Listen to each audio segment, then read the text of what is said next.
Welcome to the People Strategy Forum. Today, we're diving into leadership during crisis with the distinguished Stoyan Yankov. As a professional speaker and best-selling author and corporate trainer, Stoyan brings a wealth of knowledge on productivity, performance, and workplace culture, and today's discussion is going to be exceptional. So, we're going to explore the insights of his new book, Perform in Times of Crisis. And so, I really am excited about getting into the details here and seeing how we can be successful and even in the most challenging circumstances. So, with experience from delivering engaging talks in more than 30 countries and coaching over 300 companies, Stoyan has mastered the art of transforming workplaces through dynamic and effective leadership strategies. So join us as Stoyan shares his practical tips on the unsexy truths about leading in tough times, aimed at helping you not just survive, but thrive. So get ready to be inspired and equipped with the tools to elevate your leadership during times of crisis, wherever you are in the world. Stoyan can help out. All right, Stoyan, welcome. Great to be here. Great to be back, guys. How are you? Yes, Very I know good. it's great to have you back, and just it's always fun to have Stoyan because Stoyan is just brings energy and wonder to the conversation. So it's good to have you here, Stoyan. I appreciate So it, guys. Always good energy, always a great conversation, and hopefully, those of you who are watching us live, feel free to engage in the discussion. Post your comment, post your question. That's why we're here. that's right. So for those that are listening in, Stoyan, that don't know you, and it would be great just to kind of go through your backstory a little bit. How did you get to where you are today in helping companies develop more resilient cultures? Do you have 6 hours? Yeah. Okay, just I give get, you the just take short us to the version. most interesting points, Stoyan. I give you the short version. I was dreaming to be a Wall Street banker, so I did my bachelor and master's degree in finance. Moved to Denmark. I'm originally Bulgarian. Did my master degree, but somewhere along the way, I decided I wanted to be a movie producer. So that's what I did. I graduated as a master in finance, but I decided to become a movie producer.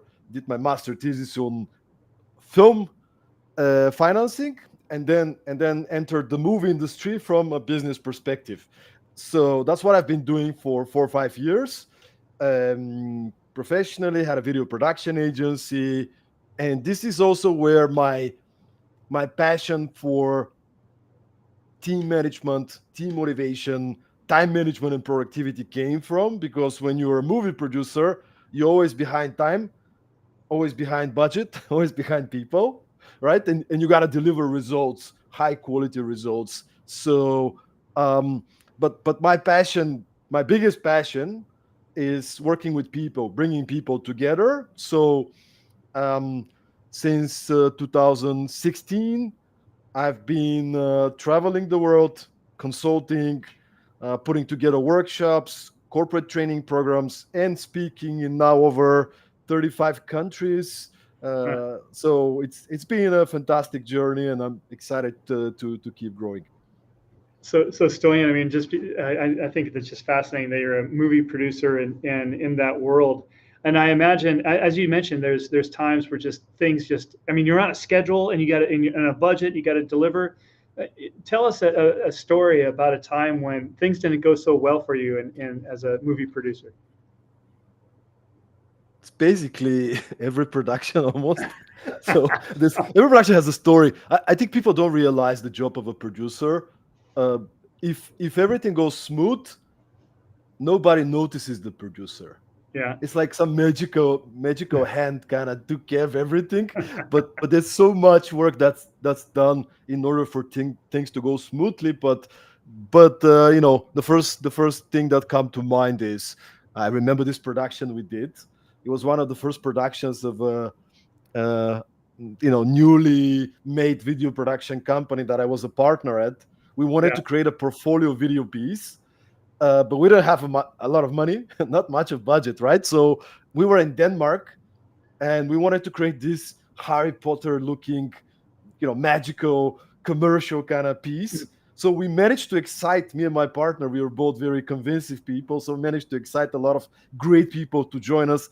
Many of them not being paid for the production, but this kind of magical Nordic mythology kind of piece.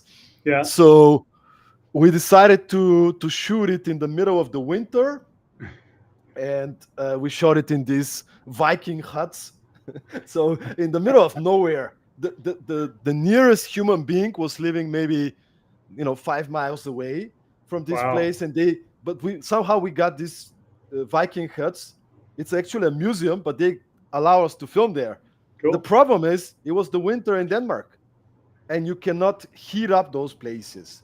Oh, Okay, wow. so we go to the location. These are 3 huts, right? We start setting up. The team is there. I haven't been sleeping for a week or so, and we had to get some cables from 500 meters because there was no electricity. Then we got to put on the lights and everything. Wow. And the technical head comes to me and he says, Stoyan, I know we planned the production to be 2 days, but I cannot leave my equipment, my gear outside.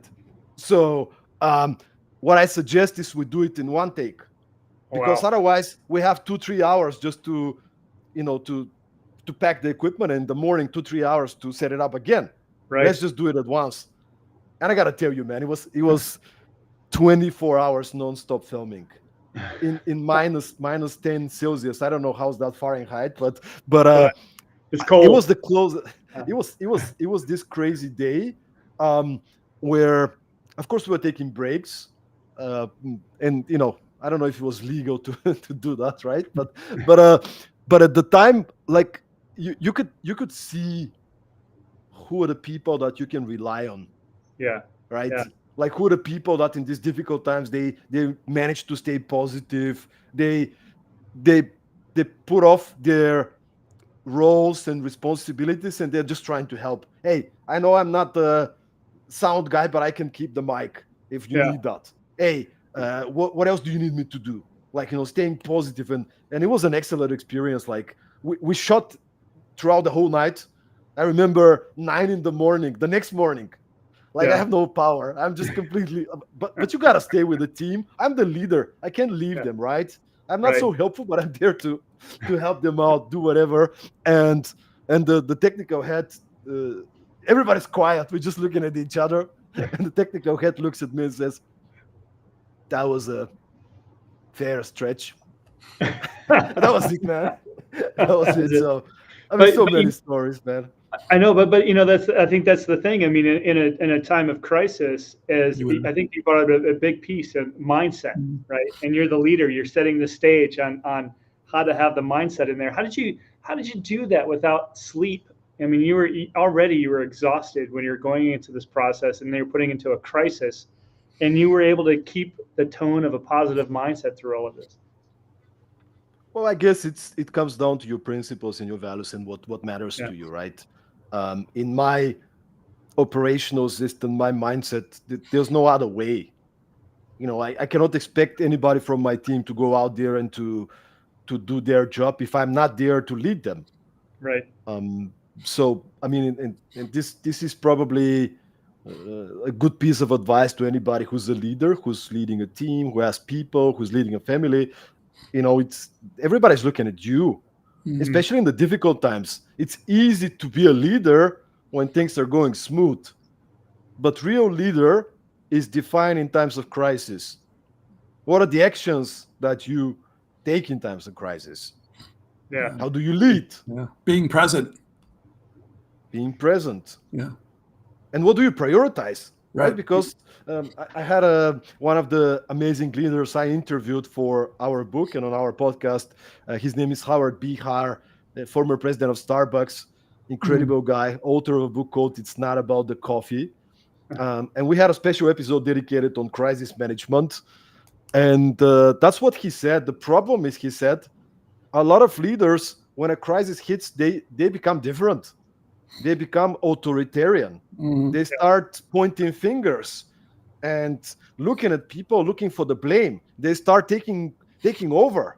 Hmm. And what he suggested is this is the time in which you gotta be the most caring person, and you gotta be the person that trusts your team and allows them to come up with solutions. This is the time to be vulnerable and say, hey guys, I we are in this situation right now. Let me be Right. upfront with you. Yeah, You gotta be honest. I always say under times of pressure and in crisis, that's when you see people's true personality and characteristics. And boy, it can be different than how they act on a regular basis.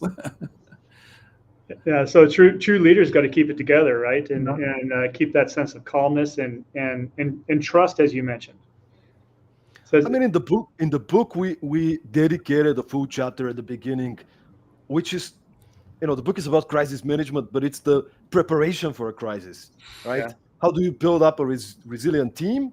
Mhm. And then in the last chapter, we also talk a lot about what a leader should do to be well prepared, to build up this resilience. So when a crisis hits, you're in the best possible state of mind, Yeah. so you can actually respond to the crisis effectively as opposed to being reactive. So I mean, let's start there. So how do you develop a team or select team members that are going to be resilient under pressure like that? How do you know if your team is going to survive a crisis? Another great leader I interviewed for the book, the podcast, Mumtiu Kurchiev, he suggested every time I'm hiring somebody, one of the traits I'm looking for is, are they warriors? Like, they have to be warriors. And you can test them, right? I mean, it's hard to do it on an interview, but maybe they have a trial period, and you can test them. You Okay. can Okay. test how people are. What does testing look like? You're not coming out with a battle axe, so Stoyan. Not What, good. what does it You're look not doing like? Squid Game. Well, like, I mean, look, there's many ways to do that, right? One way to do it is you don't help them when they turn into a problem and a crisis. You may coach them, but you're not going to solve it for them. You Yeah. put them into mini crisis with not so high risk, right? So you Hmm. let them figure out things for themselves, so they're well prepared when a real crisis hits. Yeah. Another great example, I'll give you a lot of examples because I'm inspired by that. Ilma Tiki, there's a company called Mail Light. Ilma Yeah. Tiki is the founder of the company. Many people know the company. They did an exit last year, actually, 90 million euro exit. Very successful company, very focused on culture. So because she believes a lot in resilience, team resilience, Yeah. what she started designing for her team is creating team buildings, but not like the usual team building. Many people, when they hear team building, they think drink building, right? Like it's Yeah. socializing, we're just having a little bit of fun. What they decided to do is, what if we do team buildings that are resilience building offsites? So Nice. so what did they do? For example, hey guys, we're gonna do a team building experience. So we are going to hike for 11 or 12 hours. You're gonna be into teams, and it's gonna be competitive, and you gotta Yeah. win. And here's the prizes. And each team, they will allocate a psychologist to observe the process. Yeah. And then the next day they sit together. They have a cup of cocoa, and they're like, "What happened yesterday, Michael? Why did you start shouting at Maria? What happened? Yeah. Interesting. Why did that happen? Like, are we going as a team, or are we, becoming more individualistic? Like, you can see so many things when you put people into inconvenience. Yeah. Inconvenience leads to growth. So finding ways to kind of pressure test your people before the crisis begins, and ways where you can make it a learning experience and for the team to be more cohesive. Absolutely, and often the best way to do it is, I mean, you can do such team offsites or exercise, but the best way to do is to be people, to to for them to get into the real business and real crisis management and problem solving, and you just get them on the field, man. Yeah. That's the best way. But of course, a leader, many things are dependent on a leader. What kind of environment do you create, Uh-huh. right? Do you consistently embrace the positive? right? Like you focus on the positive, you provide feedback, you provide upskilling opportunities, you create this feedback culture where people are being supported, but they also given feedback when they are not performing well. Investing in people's well-being. The better people are in physical, mental, emotional state, the higher their possibility to respond in a crisis. Yeah. So all those kind of things. It's like a leader is like a gardener, right? You have this Yeah. garden of amazing people, but it's up to you to figure out how am I going to water and nurture this garden on a daily basis? How can I build a resilient team? How can I coach my people? And number one, of course, is choosing the right people that are going to fight and they're going to be there. Yeah. Another thing really important, bringing people on board who are excited about the mission of the company, the Oh, for purpose of the sure. company. Yeah. I think that's just the step number one. They got to be excited intrinsically about being with the organization and what you stand for, right? Yeah. Get people excited about the mission or the people you help, connecting the dots. I mean, I think that's the big thing as a leader. I mean, it doesn't make any difference what a person does on the team, but show them, hey, do you realize what you just did does X, Y, and Z to the client? I mean, that's why we're here. That's why we're doing what we're doing. I think making that connection is a huge impact on employee morale and keeping them engaged. The Absolutely. challenge, I think, though, is as organizations get bigger, it gets harder and harder because people start getting into their little silos and boxes, and it's Yeah. like, oh, I'm in finance, this is my job, and how do you get them to think broader that, yeah, you are hired, but you're hired to support the company, not just the function that you were brought in to do. What I would say is it starts with the job interview, right?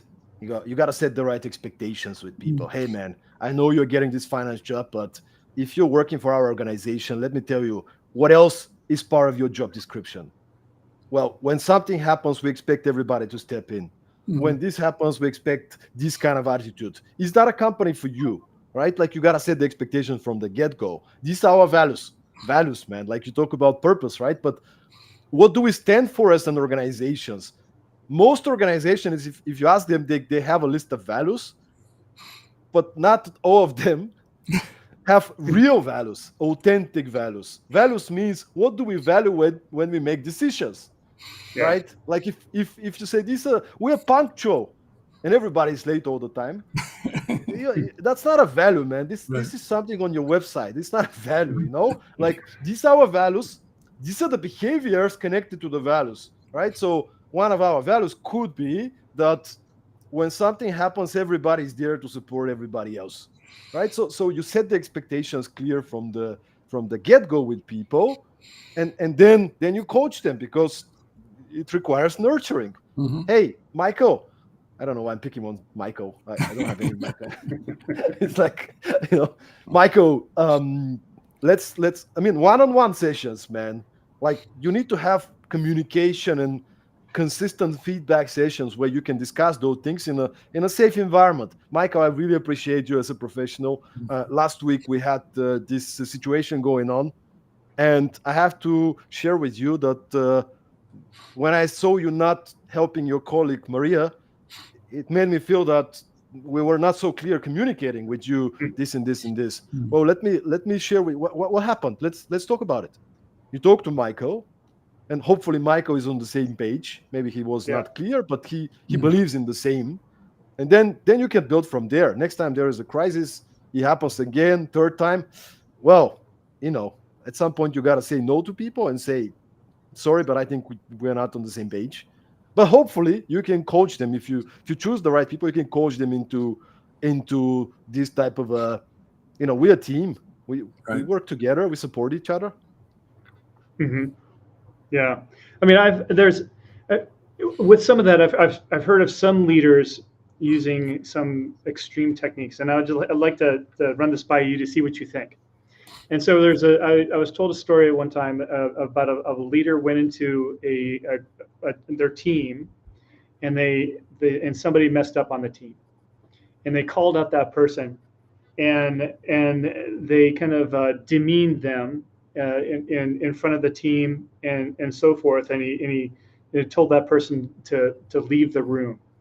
And as that person was starting to get up, he stopped the conversation and he says, "Oh, okay, I just want you to sit back down." And then he looked to the rest of the team members and he says, "Do you think the way I just behaved is appropriate? Do you think that the way I behaved is a way to have a cohesive team?" And of course, "Oh no, I thought it was terrible and all this." And then he goes, "Well, why didn't any of you say anything about what I was doing at that time?" And that was kind of, and I was told that, and I was like, "Wow, that is intense," but he took a chance to do that and put a person through a little bit of trauma through the process, but he delivered a strong message. What do you think about that, Stoyan? Is that something a leader should do in a crisis situation, kind of a pressure test? I mean, look, yes and no. I'll explain. To me, when I hear that, I love this type of examples.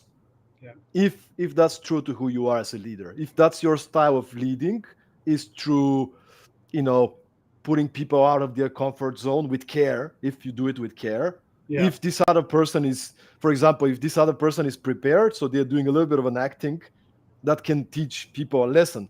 Mhm. I think you can do it safe. You don't need to demean this person if they are not prepared, but you Yeah. can tell, "Hey, Michael, I want to address that in front of everybody. We're going to do a little scene. Is that okay with you? Because I want the team to learn a lesson." That makes sense. If you do it the other way, I guess it could still work, right? I mean, prior to joining the podcast, I'm rewatching this docu-series, Last Dance with Michael Jordan and the Bulls from the 90s. Yeah. Have you guys watched it? I haven't. Oh man, you gotta watch it. Is it You good? gotta Yeah. watch it. It is so good, and it's so brutal and real, and you can see the difference in the leadership styles of the coach of the Bulls and Michael Jordan. Michael Yeah. Jordan is the ultimate. We gotta win competitor. He's gonna bully them. He's gonna harass them in practice, Mhm. right? And many of them hated him. He was intimidating. Ah. But when you watch the docu-series, they come back and they're like, "Man, Michael gave us the best we could ever day," right? Because he was so tough on practice, he was so demanding, but when we get out, we had to play other teams, we were so prepared. Nobody can touch us. And I'm reflecting back, he was the best teammate. He was really difficult teammate, but he was the best teammate. So what I'm saying is, I don't know, there's no right and wrong. I think if it comes, the way I measure it, is it coming from a place of care? Yeah. Is it coming from a place of, intention? I want these people to grow. I want to support them. Or is it coming from a place of, I'm emotional today, I'm going to just throw it all on my people? That's what makes a difference. Yeah, well, I like what you mentioned. I think it's best to maybe do some role playing, but I'm not sure how it went down because it was just a story somebody told me. But yes, I think that if I was to do something like that, I think that I would definitely make sure that the person is aware. But I think it's an interesting exercise to make a point. I mean, look, there's another one, right? Like, there's the two school of thoughts, if you may.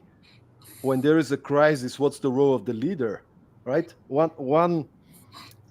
One sort of school of thought is the leader needs to be there to shield everybody, to protect everybody, and to make sure everybody's fine, and just take the hits. And then there's the other school of thought that says, well, the leader's job is to grow their people and trust them. So the leader needs to give space for people to go out and to help solve the crisis, right?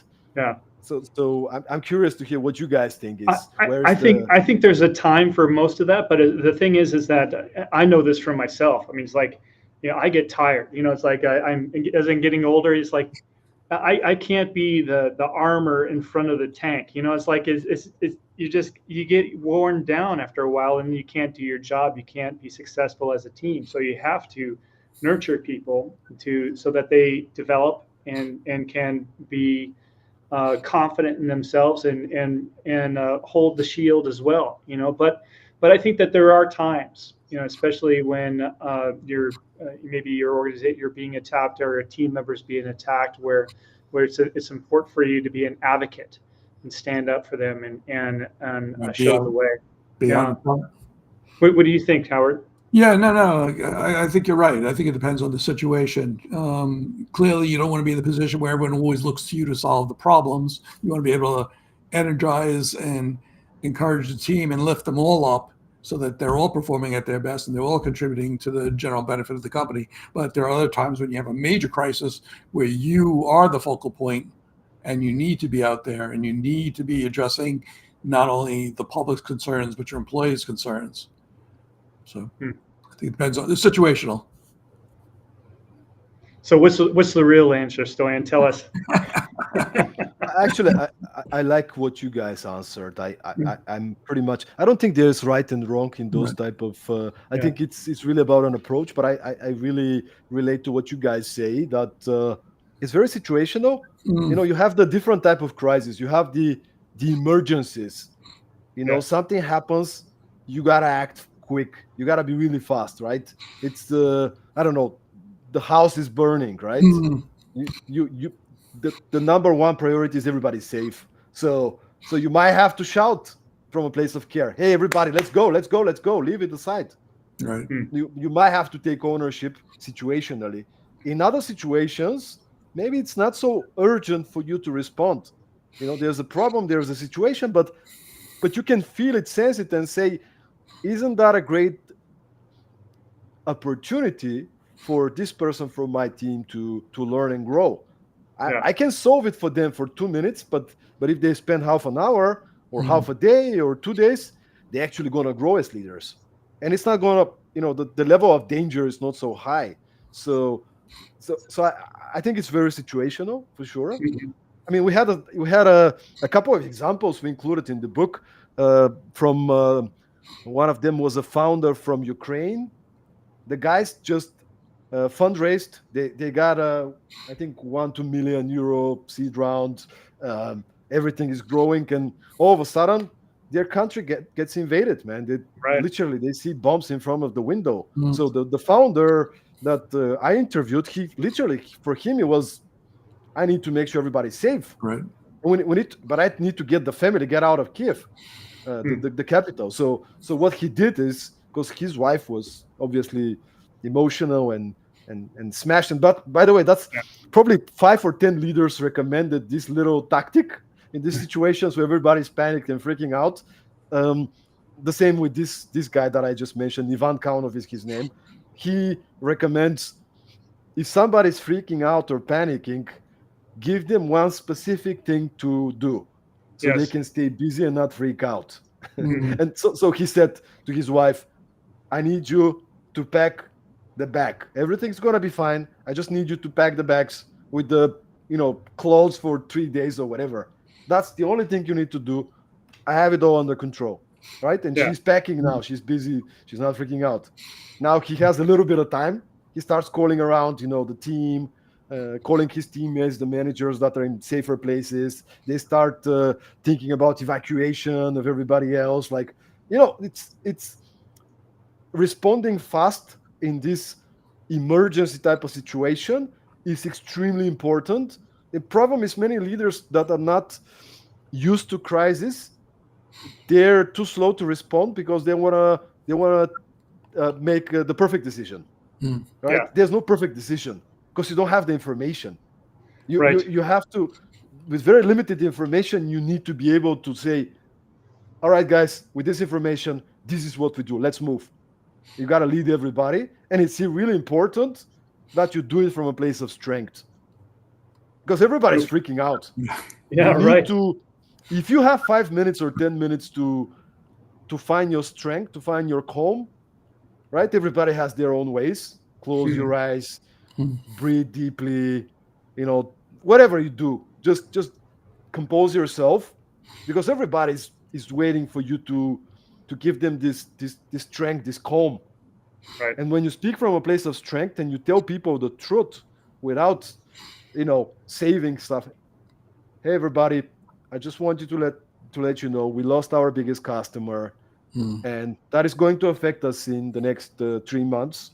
But I want to assure you, nobody's going to get fired. We have enough resources, so don't worry about it. But I might need you guys to be even more focused in the next couple of months. We're working on it. I'll give you all the information you need. So if you have any questions, come talk to me. But don't worry, everything's going to be okay. Okay?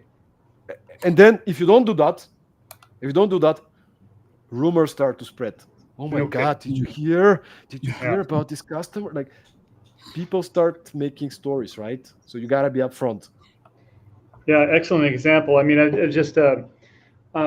I've witnessed so many times when leaders don't step up in that situation. I mean, we all, whether it was a pandemic or floods and so forth, some of our clients around the world, I mean, there were some that had to be taken out of, they had operations in Ukraine and in different hurricane in places. And so what I found is that the leaders that take appropriate action kind of they take a moment of self-awareness. Okay, they think, okay, that something's happening here. I need to take a breath, and then they have a little bit of situational awareness. They get it under control, and then they realize that they have to give clear communication and take clear action. And pre-planning helps with this. I mean, and delegating authority effectively. I think what you mentioned, Stoyan, was excellent. I mean, pointing to a person, I need you to do this. I need you to do, and I need you to go do that. I need us to do, and so giving people direction, immediate direction to get their mind at ease, and then finding, being with the triage, like an incident commander is what they call it here in the States. But another thing is finding people that are experts in their domain that can make a difference in a certain area. You make sure that everybody's evacuated off this floor, or create a team and search the rooms. I want, and so to kind of help organize that. And then also, it's not just that, but they have to realize that, hey, there's people in the business that are currently not affected by this tragedy or this emergency. How can they be refocused to support us? And so I think having that situational awareness, I think, is super important in crisis. It's being aware of all the various facets and pieces. It's like, a three-dimensional chessboard, and you really got to think, above and beyond just what's in front of your eyes. Yeah, the one thing that I noticed is when I used to work in a high rise. I mean, it was on what was it, like the 30th floor in San Francisco, and we had to go through drills on a regular basis because the earth would shake and you'd see these buildings start swaying like reeds in the wind. I remember looking out the window and you're like, see the other building go. And so they would have like a floor leaders, and you put on a vest, but there's part of that where there, I think it's important for where you were talked about pressure testing, Stoyan, earlier, and going through like these scenarios. Okay, well, if we do lose a client, we need to make sure that we're resilient enough to be able to handle this. But it also means that we need to double down and set expectations ahead of time. So that you can have clear action when crisis hits. But by the way, there's a great exercise. It's Premortem exercise that many leaders have been interviewing are using. Some of them on a consistent basis. I'm going to tell you how, but or some sort of shape of Premortem. What is a Premortem? Premortem is you assume that your company, in this case, failed. Like, let's say 6 months or 12 months in the future, and then you bring your team together and you have them to brainstorm what killed the company. Is it we lost the biggest client? Is it we lost the CEO? Like you just you brainstorm all these 40, 50 different things that could make us go out of business. And then you look at them and simple risk management. Which of those things, what is the expectations and what is the impact, and you you figure out what is your top 5, top 10 biggest dangers, and then you're like, okay, what can we do today to make sure that we're resilient to those circumstances, right? Some of those circumstances could be, I don't know, artificial intelligence is taking over our industry or our software, whatever. Okay, what can we do so we can be resilient to this circumstance if it happens, right? This is an if then scenarios. There's a founder based in Chicago, Boris Krustes from Remote More. Yeah. This guy, he has an open spreadsheet. Every single day he opens his spreadsheet. He said he have around 50, 60 risks. He's evaluating and assessing on a daily basis. Daily Oh, wow. basis. He looks at the spreadsheet and he's like, okay, what are some potential dangers? How Yeah. can I mitigate the risk? And then every couple of months he'll bring the team together and they'll talk about them and see what they can do. But most of those super successful founders and leaders, they're very obsessive about risks and Mhm. minimizing the risks. Yeah. Well, I was just thinking the other day. I mean, we have some clients that are small organizations, that we're helping them, take the first steps on putting a compensation structure together. And then we have other organizations that have, they're much larger. And you can see the difference in leadership in small to these larger organizations. I mean, in small companies, I mean, they just have a few employees, and so losing one person can be catastrophic, right? I mean, the amount of business interruption and so forth and is devastating. And then you have leaders of large organizations. If they lose a person or two, they can weather the storm, and they just want to make sure that they can get back on track as quickly as possible. But I think that it's an important understanding the different mindsets leaders of different sizes of organizations can have and what they experience based on their risk profile. But I love what you just mentioned as far as each of these leaders should understand have a dashboard of metrics that they're looking at of health. I mean, we all look at performance metrics, but they're thinking of them as, okay, when are we in crisis yellow or DEFCON 3? When is that happening? That we need to make sure that we're really buckling down or being cautious. About next steps. Yeah, and look, many large organizations, they have whole crisis management departments and structures and everything. So, but even in that cases, let's say if you're a manager or if you're executive or whatever, working in such a size organization, even within the scale of your own team, you might want to do this kind of analysis because it will prevent a lot of headaches. Yeah, for sure. And so when when you were thinking about the first steps leaders should take in putting together a crisis management type of plan, what do you typically advise your clients doing? Well, I would say those things that we mentioned as a first step is trying your best to prevent and to what's the word, to predict and to prevent the crisis. I mean, not every crisis can be prevented, but and then if you can have the resources to have a I had another great leader on a podcast, the founder of Vivino, the largest wine app in the world. He says you always want to have a plan B and plan C and plan D contingencies in a situation. And he shared this other story when the COVID pandemic happened, right? And he was sitting with his co-founders, and the company was going great. But then he sees this virus circulating in Asia, and then he went to Italy. I don't know if you guys remember, Italy was the first country that got locked down. Yeah. And they're looking closely. And he said we were so focused on doing everything we can to figure out what could affect us. What are the different, what if deliveries of wine stop? It's a revenue thing. Okay, what's the worst case scenario? And this is a question he likes to ask himself. What's the worst that can happen? What's the worst that can happen? Can we mitigate the risk of the worst? And what is the plan? Like, what is the when if the crisis hits, what do we do? The business continuity and crisis management. What do we do? Because you need some certain part of the resources of your team to solve the crisis, and then you need some part of it to take care of the customers, to have to make sure the operations are well. What if that happens, right? Like COVID pandemic or inflation. Like there's some certain events that could be maybe predicted or they could maybe happen. Then okay, what is our response to that?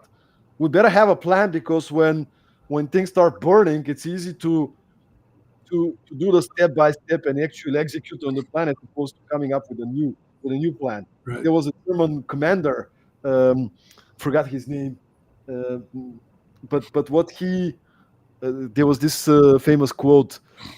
I'm gonna say the quote wrong probably, Okay. but it's something to do with um, you need to have a plan.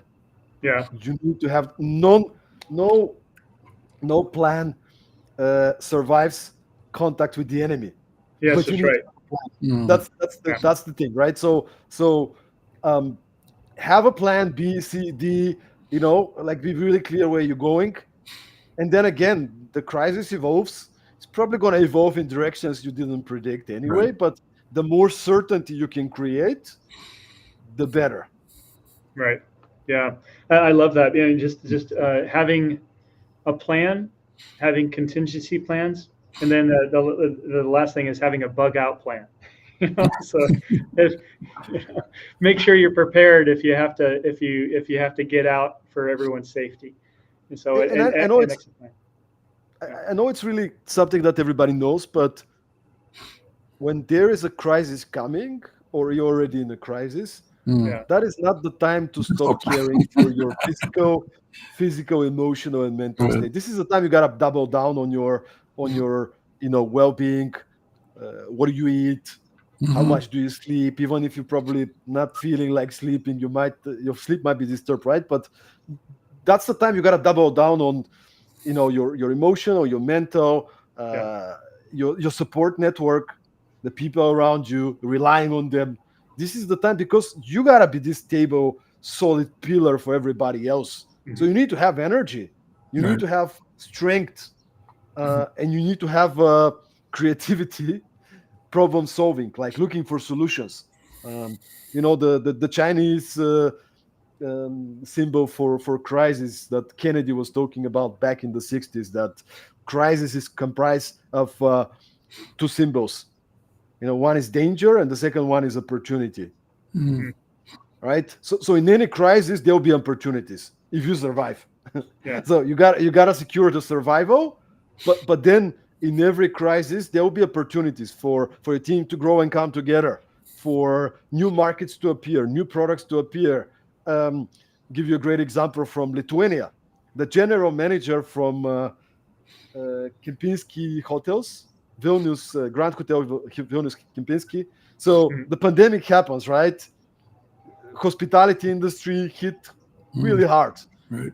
Nobody's allowed to go to the hotel, Mhm. and they're relying on this revenue to pay salaries and everything else, right? So what do? The whole hotel chain, the whole world is in a crisis. Right. So the general manager, a few weeks sitting at home, he's trying to figure it out, and then he does a couple of brainstorming sessions with his team. He's like, "Hey guys, we're sitting at home, nothing is happening.